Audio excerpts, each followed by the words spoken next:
Welcome back to another video, and today we got our college football week 6 top 25 rankings. We're doing these videos every single Tuesday on the channel, so make sure you subscribe if you're new and turn on the noties to make sure you don't miss whenever we upload. Not only do we do college football, we do NFL weekly picks every single week, MLB content every single week with the playoffs here now, and then obviously when basketball starts up, NBA and college basketball videos are set to be scheduled every single week. You can expect a video here, so make sure you subscribe if you're new. If any of that interests you, like this video if you enjoyed. Real quick, before we get started, links in the description. As always, X, Twitch, TikTok, Discord.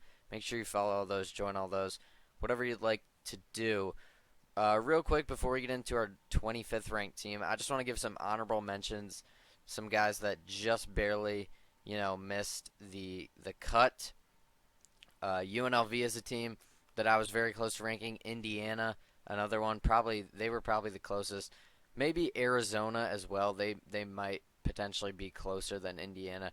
But those are kind of the three teams that just barely missed the top 25.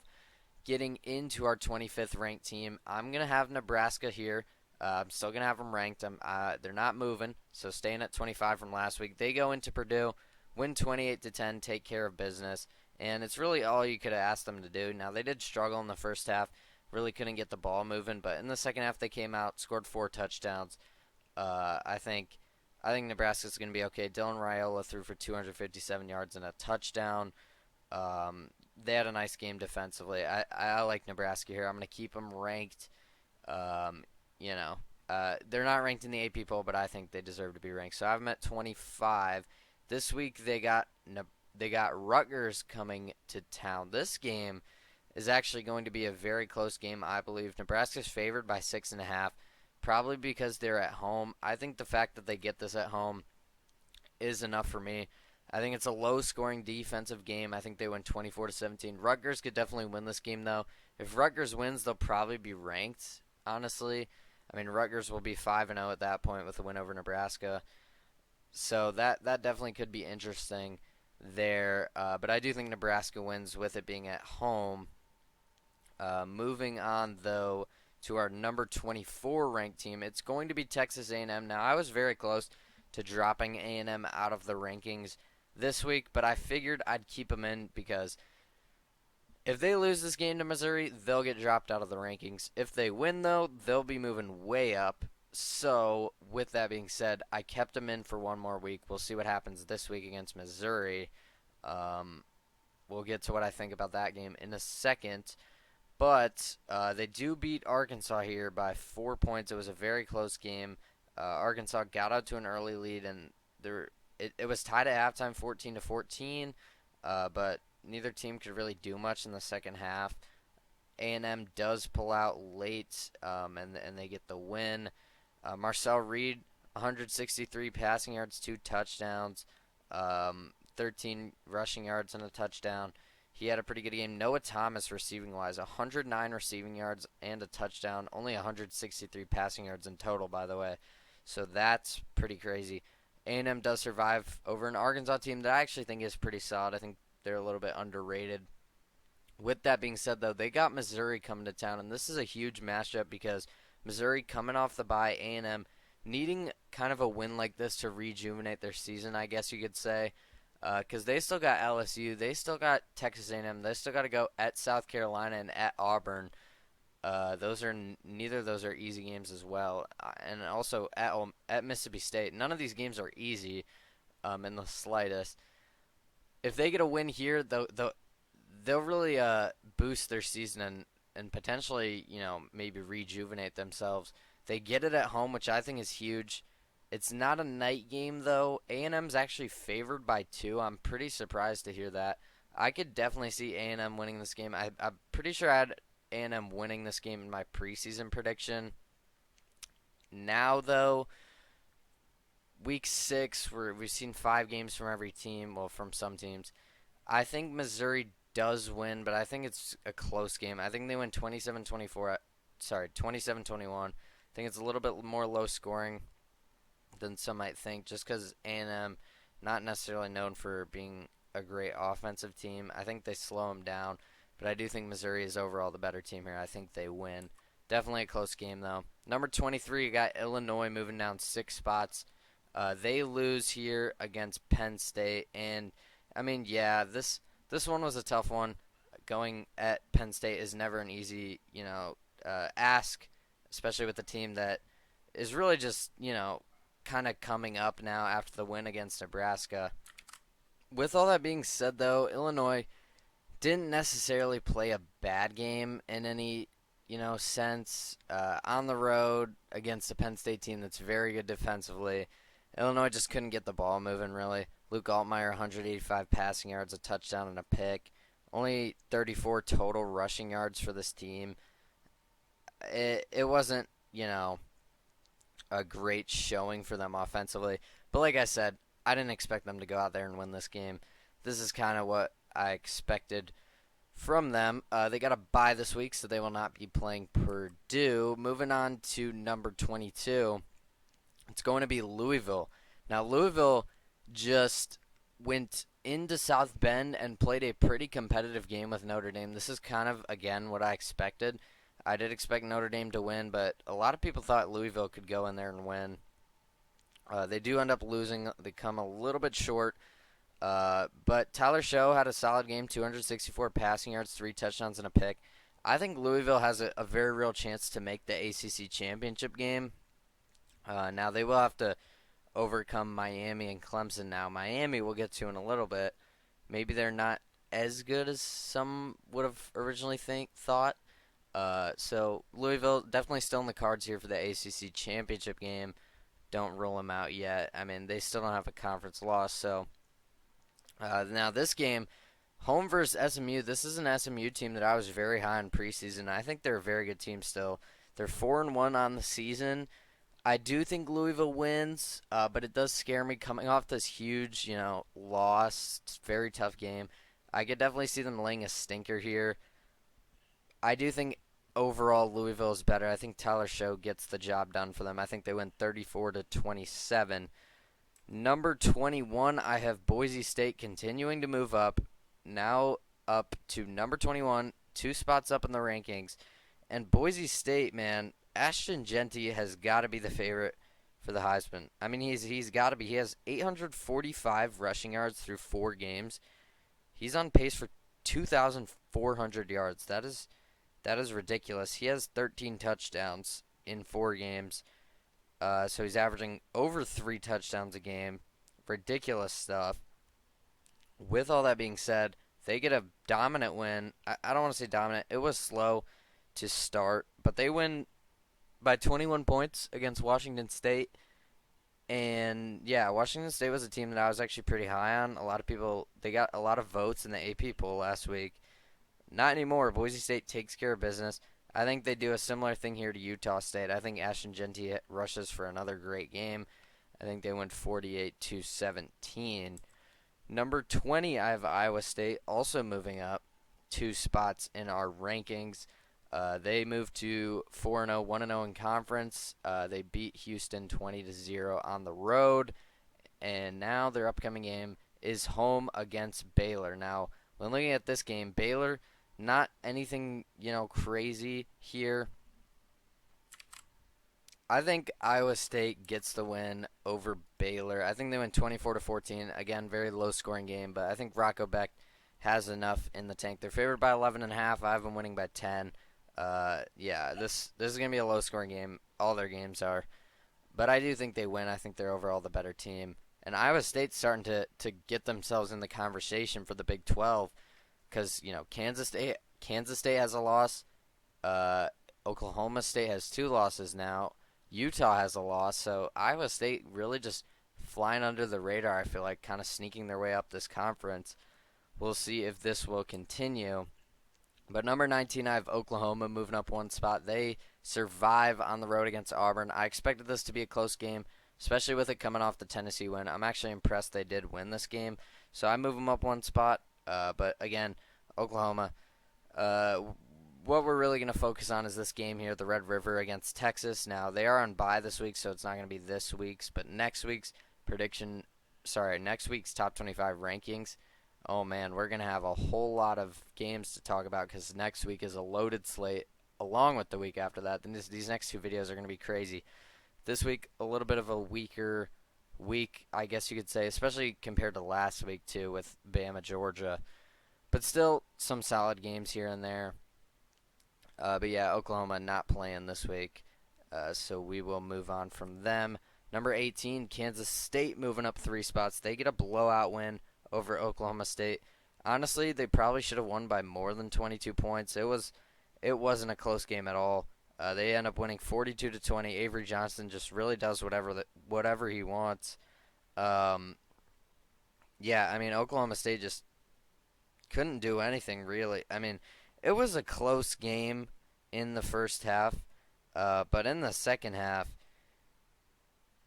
Kansas State just ran away with this one. I mean, DJ Giddens had an amazing game, 187 yards on the ground and a touchdown. He also had 22 yards receiving, so over 200 all-purpose yards. Avery Johnson, 259 passing yards, 3 touchdowns and a pick, along with 60 rushing yards and 2 rushing touchdowns. They had a great team game. Kansas State, again, one of those teams, in my opinion, probably the team that I'm most confident in the Big 12 at this point. I know I have teams ranked ahead of them. Like, I have BYU ahead of them. I have Utah still ahead of them. But at this point, I feel like Kansas State is my best bet to make the playoffs out of the Big 12. I mean, look at the remaining schedule. The hardest game is probably at Iowa State, which you get last game of the year. I mean, this Colorado game will be tough. They're not playing this week. They're on bye. But, like, this schedule, I mean, they got through the hard part of their schedule. Those last 3 games were the tough part. And they come out with 2 out of those 3 wins. So I think Kansas State is set up in a very good position here. And they're only going to get better as the season goes on. Number 17, I have BYU moving up 9 spots. We got a little bit of heat. I don't want to say heat. We got some comments about not having BYU ranked last week. I rank them this week. I probably should have ranked them last week. I waited to see how they'd play at Baylor. They do end up winning barely, but they're moving up 9 spots. Not because they impressed me with the Baylor win necessarily, just because they beat Kansas State. They got to be ranked ahead of Kansas State. So I have them at 17, moving up 9 spots. This upcoming game is also a bye. There's a whole lot of byes this week. Nobody's really playing their games, I guess. Number 16, we have LSU. Now, again, I'm getting very worried about LSU. They win. This is supposed to say 42-10, so this isn't 42-20. My bad about that. With that being said, though, Garrett Nussmeier, 400 passing yards, 2 touchdowns, 2 picks. I mean, I don't know what it is. I just got a bad feeling about this LSU team. Caden Durham rushing, 128 rushing yards and a touchdown, 18.3 yards per carry on average. Kyron Lacey, another great game, 107 receiving yards. Caden Durham, also 89 receiving yards and a touchdown. So he had a great game there at the running back position. He's a freshman, so that's good for LSU. But yeah, I don't know. I'm just not really liking what I'm seeing from this LSU team so far. Now, they will have a chance to impress next week against Ole Miss, but again, another team on bye here. At number 15, we have Utah moving down 5 spots after the very disappointing loss against Arizona. They go out and beat Oklahoma State without their starting quarterback. They got Arizona coming to town. You're thinking, okay, it's a home game. Arizona's not as good as Oklahoma State. Again, it's at home. It's not on the road. But Arizona goes in, wins by 13 points. Isaac Wilson for Utah, 280 passing yards, a touchdown, but 2 interceptions. That really hurt him there. That really set him back. When looking at Arizona, Fafita had 200 passing yards, 2 touchdowns, a pick. They didn't really do much. Nothing crazy offensively. They ran for 169 yards. But they just hung around with Utah, wouldn't go away. They really were they were leading the entire game. Yeah, honestly, it was probably a more of a blowout than 23-10 really shows. They we're up 16-3. Utah scores a touchdown in the fourth. You're thinking, okay, here comes Utah, and then Arizona scores a touchdown directly after to go back up 2 scores. That really just put the nail in the coffin. And Utah falls. When looking at Utah, though, again, this schedule is very favorable. You got the home game against BYU. You got the home game against Iowa State. That's really it, though. I think Utah still has a very good chance to get into the playoffs. They, again, are on bye. We've had a whole lot of byes in a row. So we will move forward. Number 14, Ole Miss. They're featured in the thumbnail. They lose to Kentucky at home. I'm not sure what happened, but they do lose. Crazy. A home loss to Kentucky. It's not what you want to see. They go up 7-0 right away. You're thinking, okay, Ole Miss, here we go. Start of SEC play. Let's start off strong. And then after that, I mean, it was Kentucky scores a touchdown at the end of the second to make it 10-7 going into halftime. Ole Miss comes out with a field goal to start the second half, and then Kentucky hits a field goal, goes up 3. Ole Miss scores a touchdown at the end of the third quarter to go up 4, and then Kentucky, with 2 minutes left, score a touchdown. Kentucky just hung around, wouldn't go away. Vandegrift at quarterback had a solid game. He didn't turn the ball over. Trey Harris, 176 yards and a touchdown. He's one of the best receivers in the country. Unfortunately, that wasn't enough for Ole Miss to get it done. So they moved down 8 spots. They're a pretty big faller here. I think they are the biggest faller of the week. I mean, yeah, you can't lose. You can't be a ranked 6 in my rankings and then lose to Kentucky, who's unranked at home. Just can't happen.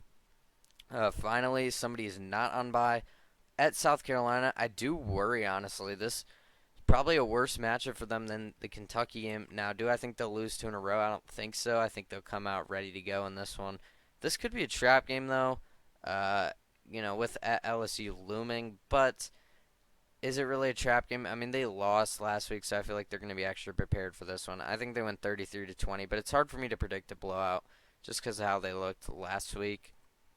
Number 13, I have Clemson moving up 1 spot. They take care of business against Stanford. Now they have 3 straight weeks scoring over 40 points after the pretty embarrassing loss to Georgia week 1. Now they travel on the road to Florida State. Now normally this would be probably the game of the week, but Florida State falling to 1-4 on the season.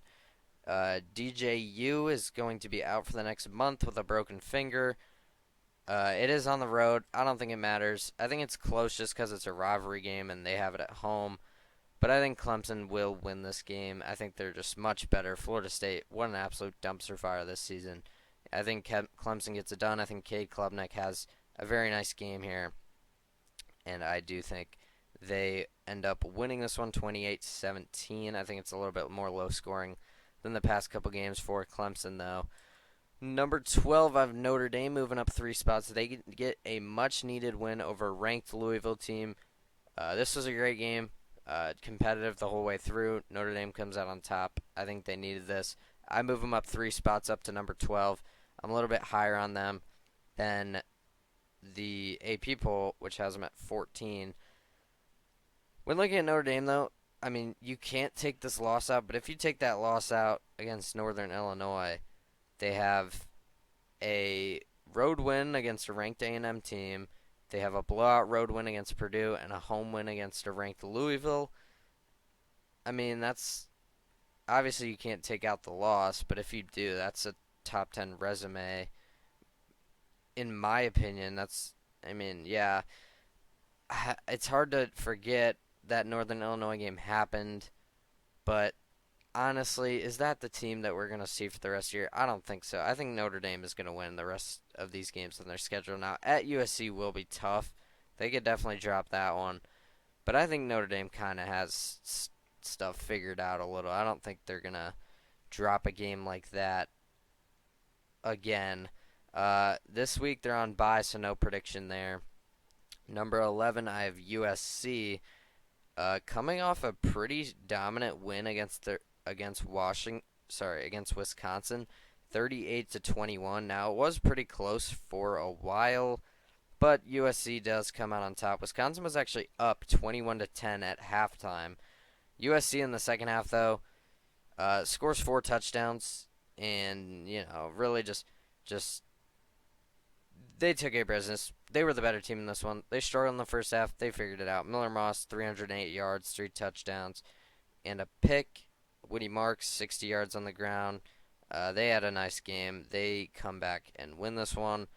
They were definitely the better team here. So good showing for USC after the loss against Michigan. Now this week they go on the road to Minnesota, a Minnesota team that just lost to Michigan by only 3 points on the road. So maybe this Minnesota team is better than we thought, but they are 2-3. I think USC gets the job done, but I think it's a little bit close for maybe the first half. Number 10, we have Michigan. Speaking of Michigan, they beat Minnesota 27-24. And again, I'm not sure how this is an impressive win. I mean, with Michigan, they're never going to blow anyone out. But, when looking at this resume, close game against Fresno State, close game against Arkansas State, close game against USC. Now, that is my number 11 ranked team, so that's justifiable. They did win. And then close game against Minnesota. I mean, if you take out the USC win, I know you can't do that, but this Michigan team hasn't looked great. Even in the USC game, they probably should have lost. Obviously, the blowout loss to Texas. This week, they go on the road, a national championship game rematch. I could really see Washington winning this game. No more Kalen DeBoer, though. I mean, they lost pretty much everyone. No Penix, no Rome, no Jalen Polk. I mean, it's a whole new team pretty much. New coaching staff, new everything. But it is a rematch of the national championship game last year. It is a far travel for Michigan, so we'll see how they play here. Washington actually favored by 2.5. I am going to go with Michigan. I think it's a very low-scoring game. I think Michigan is overall the better team. They say defense travels. I think the defense will be able to slow down Washington here enough. I think they win. Number 9, I have Missouri moving up 3 spots. They were on bye last week. They kind of just moved up because teams ahead of them dropped out.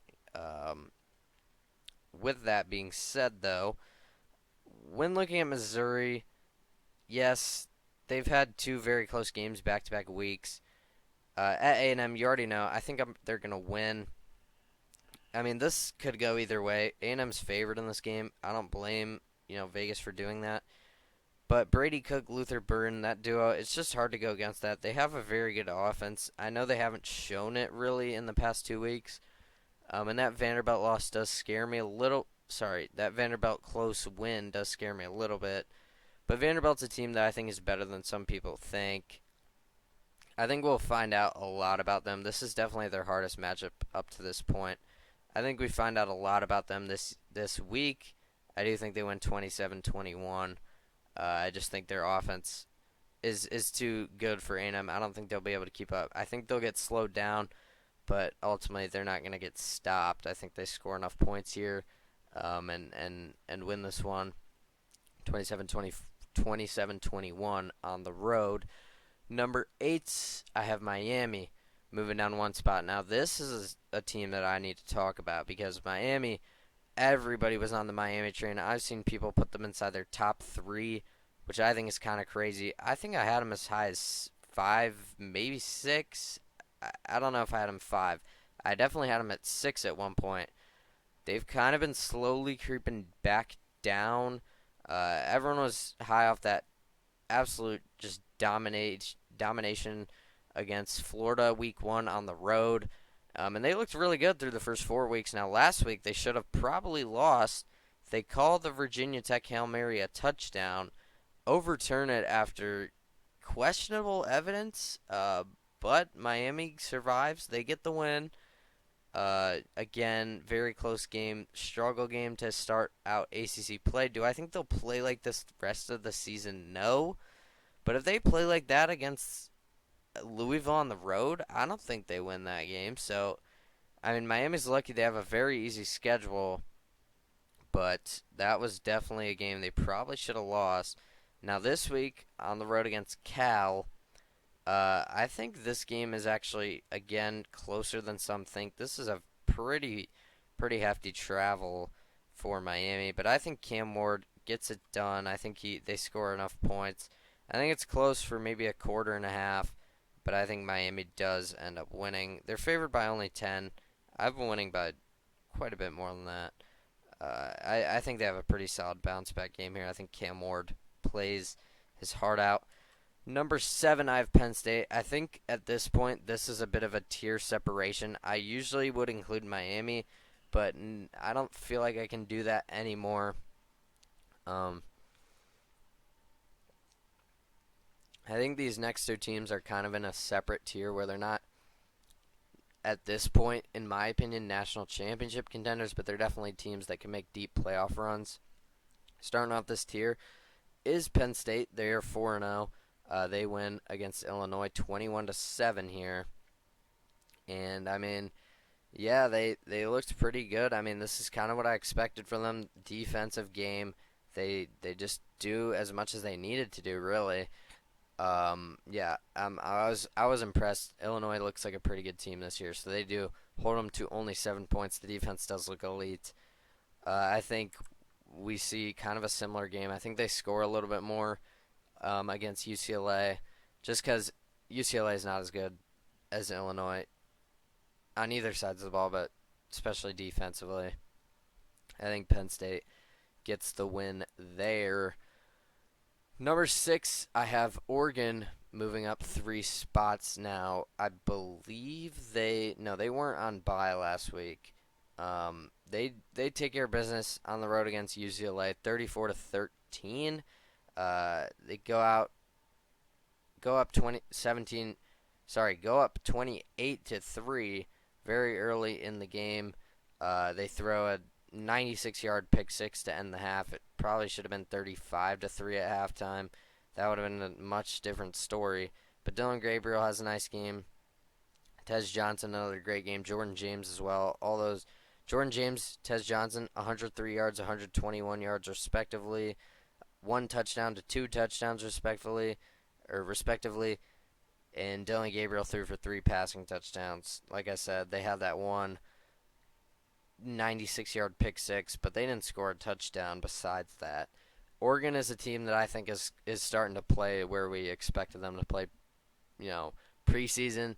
I think they're only going to get better as the year goes on, which makes me concerned for Ohio State because I thought this would be a game Ohio State could win pretty easily. Now with Oregon looking a lot better, it's going to be a very tough game next week. Now this week, don't look ahead, Oregon.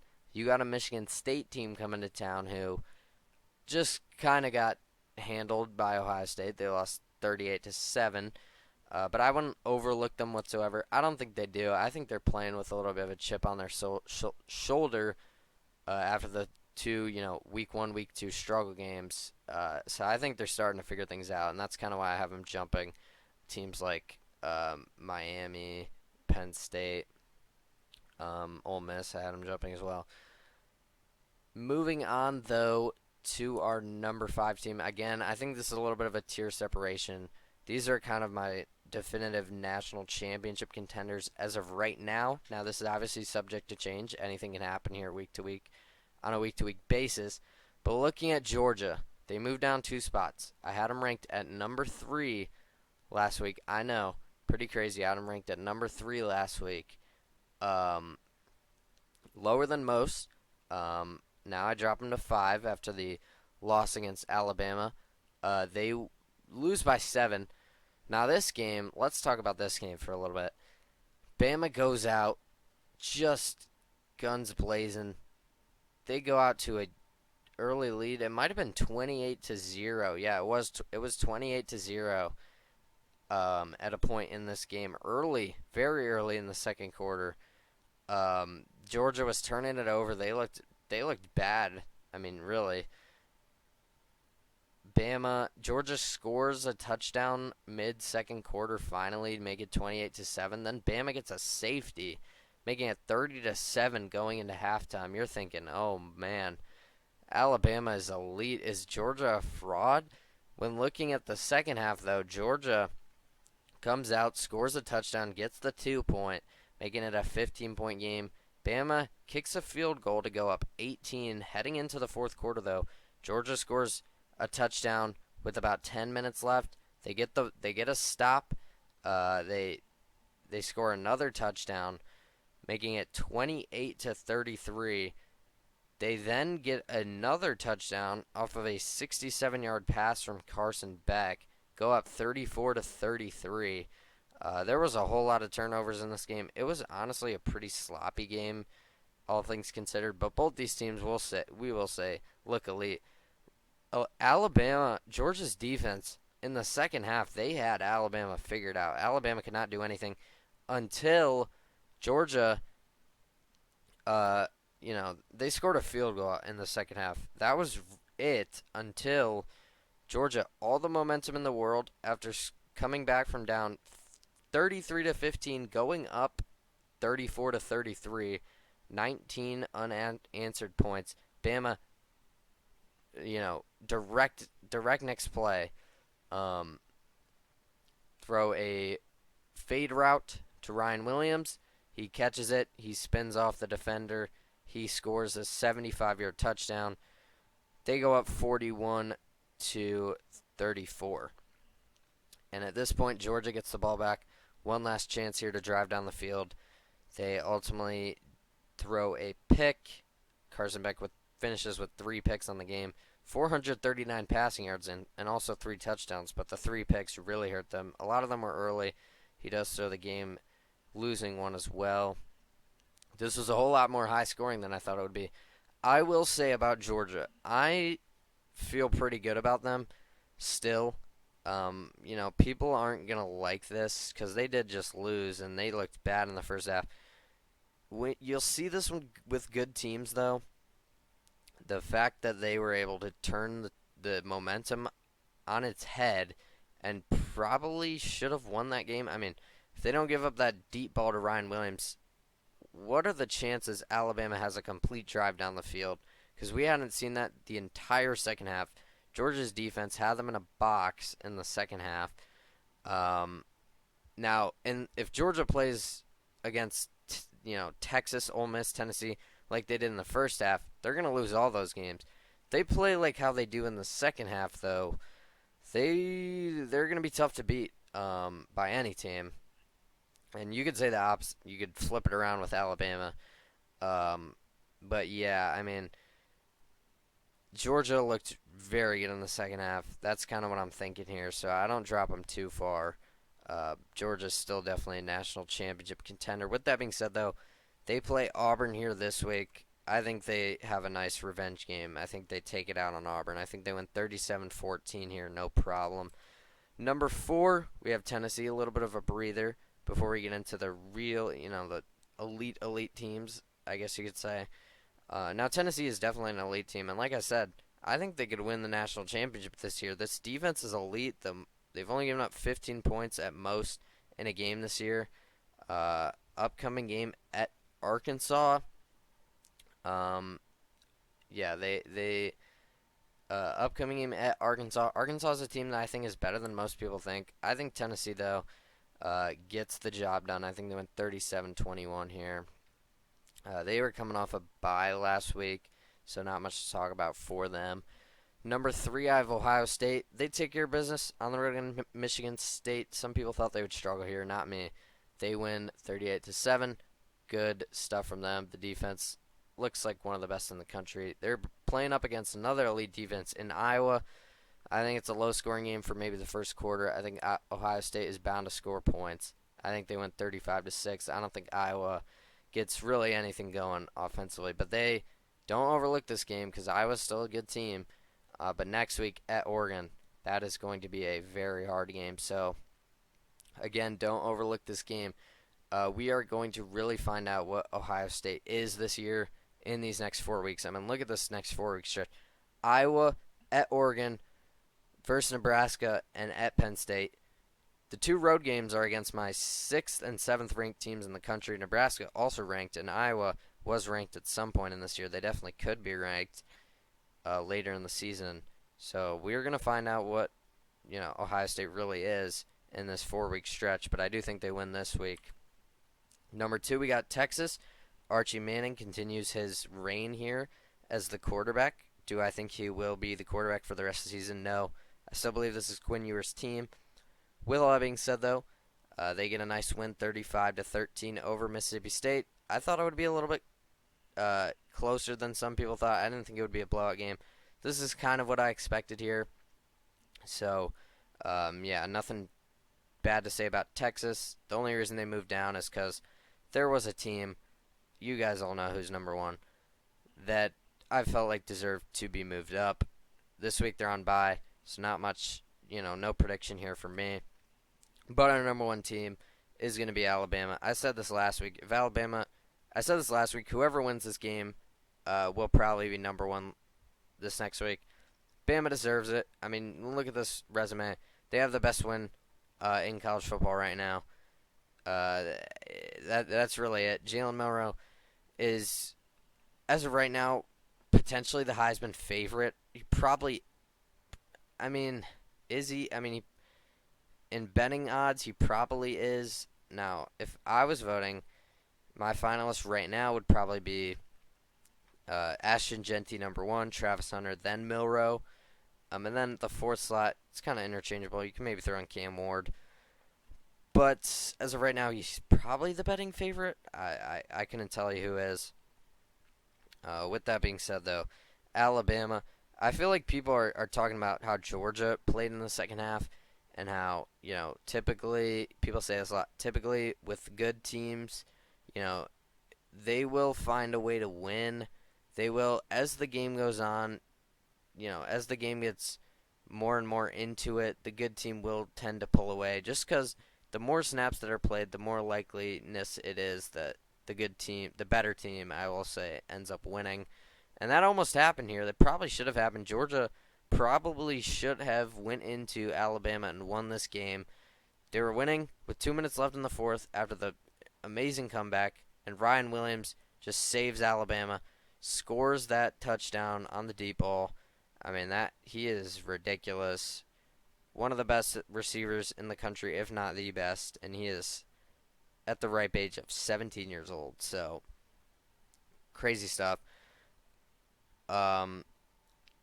I feel like people aren't giving Alabama credit for this specific reason. This is kind of what I thought.